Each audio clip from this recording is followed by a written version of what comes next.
അനധികൃതമായി പ്രവർത്തിക്കുന്നെന്ന് കണ്ട് സർക്കാർ അടച്ചുപൂട്ടിയ കൊച്ചിയിലെ മാമാമിയ എന്ന സ്ഥാപനം ഹൈക്കോടതിയിലേക്ക്. സ്ഥാപനത്തിൽ നിന്ന് ആരോഗ്യവകുപ്പ് കസ്റ്റഡിയിലെടുത്ത മഹിളാ മന്ദിരത്തിലേക്ക് മാറ്റിയ സ്ത്രീകളെ കാണാനില്ലെന്ന് പറഞ്ഞാണ് ഹൈക്കോടതിയെ സമീപിച്ചിരിക്കുന്നത്. മാമാമിയയുടെ ഉടമ അബ്ദുൾ മുത്തലിഫാണ് ഹേബിയസ് കോർപ്പസ് ഹർജി ഫയൽ ചെയ്തത്. റിപ്പോർട്ടർ വാർത്തയെ തുടർന്നാണ് ആരോഗ്യവകുപ്പ് 5 സ്ത്രീകളെയും ഒരു കുഞ്ഞിനെയും മഹിളാ മന്ദിരത്തിലേക്ക് മാറ്റിയത്.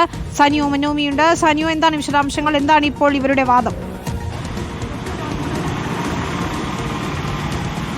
അതായത് വിനിത, ഈ മാമാമിയയുടെ ഉടമയായ അബ്ദുൾ മുത്തലിഫ് എന്ന് പറയുന്നയാളാണ് ഇപ്പോൾ ഹൈക്കോടതിയെ സമീപിച്ചിരിക്കുന്നത്. അവരുടെ വാദം എന്ന് പറയുന്നത് ഞങ്ങൾ വെറും ART ബാങ്കായി മാത്രം പ്രവർത്തിക്കുകയാണ് എന്നാണ്. പക്ഷെ നമ്മുടെ അന്വേഷണത്തിലടക്കം കണ്ടെത്തിയത് അവർ കൃത്യമായി സറോഗസി ചെയ്യുന്നുണ്ട് എന്നായിരുന്നു.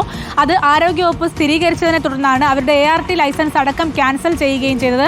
അതിന് പിന്നാലെയാണ് മറ്റൊരു നടപടിയുമായി ഇയാൾ രംഗത്തെത്തിയിരിക്കുന്നത്. അതായത് ഹൈക്കോടതിയിൽ ഒരു ഹേബിയസ് കോർപ്പസ് ഫയൽ ചെയ്യുകയാണ് അബ്ദുൾ മുത്തലിഫ് ചെയ്തിരിക്കുന്നത് എന്നുള്ളതാണ്.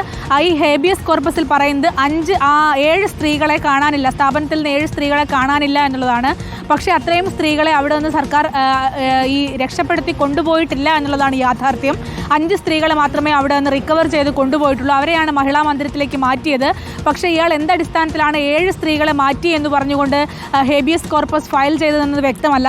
ഏതായാലും ഈ കാണിക്കുന്ന സ്ഥലത്തടക്കം മാമാമിയ എന്ന പേര് എവിടെയും പരാമർശിക്കാതെയാണ് ഹർജി. ഒരു ART ബാങ്ക് എന്ന് പറഞ്ഞുകൊണ്ടാണ് ഇയാൾ ഹർജി ഫയൽ ചെയ്തിരിക്കുന്നത്. കാരണം ഭാവിയിൽ മറ്റൊരു പേരിലേക്ക് മാറി ഇയാൾക്ക് ഈ ഒരു സ്ഥാപനം പ്രവർത്തിപ്പിക്കേണ്ടതുണ്ട് എന്നുള്ളത് കൊണ്ട് തന്നെയാണ് അത്തരത്തിൽ കാര്യങ്ങൾ ചെയ്യുന്നതെന്നാണ് അനുഭവസ്ഥരടക്കം പറയുന്നത്. മറ്റൊന്ന്, തങ്ങളുടെ സ്ഥാപനത്തോട് ബിസിനസ് വൈരാഗ്യമുള്ള ആളുകളാണ് ഇത്തരത്തിൽ പൂട്ടിക്കാനുള്ള ശ്രമം നടത്തിയത് എന്നാണ് അബ്ദുൾ മുത്തലിഫ് ഈ ഒരു ഹർജിയിൽ പറയുന്നത്. പക്ഷേ അങ്ങനെയല്ല യാഥാർത്ഥ്യം എന്നുള്ളതാണ് റിപ്പോർട്ടർ TVയുടെ അന്വേഷണത്തിലടക്കം കണ്ടെത്തുകയും പിന്നീട് ആരോഗ്യവകുപ്പ് നടത്തിയ അന്വേഷണത്തിലടക്കം വളരെ കൃത്യമായി സറോഗസി നടക്കുന്നുണ്ട് എന്നുള്ളത് കണ്ടെത്തിയതിൻ്റെ അടിസ്ഥാനത്തിലാണ് ART ബാങ്ക് മാത്രമായി പ്രവർത്തിക്കാനുള്ള മാമാമിയ എന്ന സ്ഥാപനത്തിന് 31-ാം തീയതി താഴെ വീണത്. ഏതായാലും നാളെയാണ് ഇപ്പോൾ ഹൈക്കോടതി ഈ കേസ്, ഈ ഹേബിയസ് കോർപ്പസ് ഹർജി ഫയൽ സ്വീകരിച്ചിട്ടുണ്ട്. നാളെയാണ് പരിഗണിക്കുക.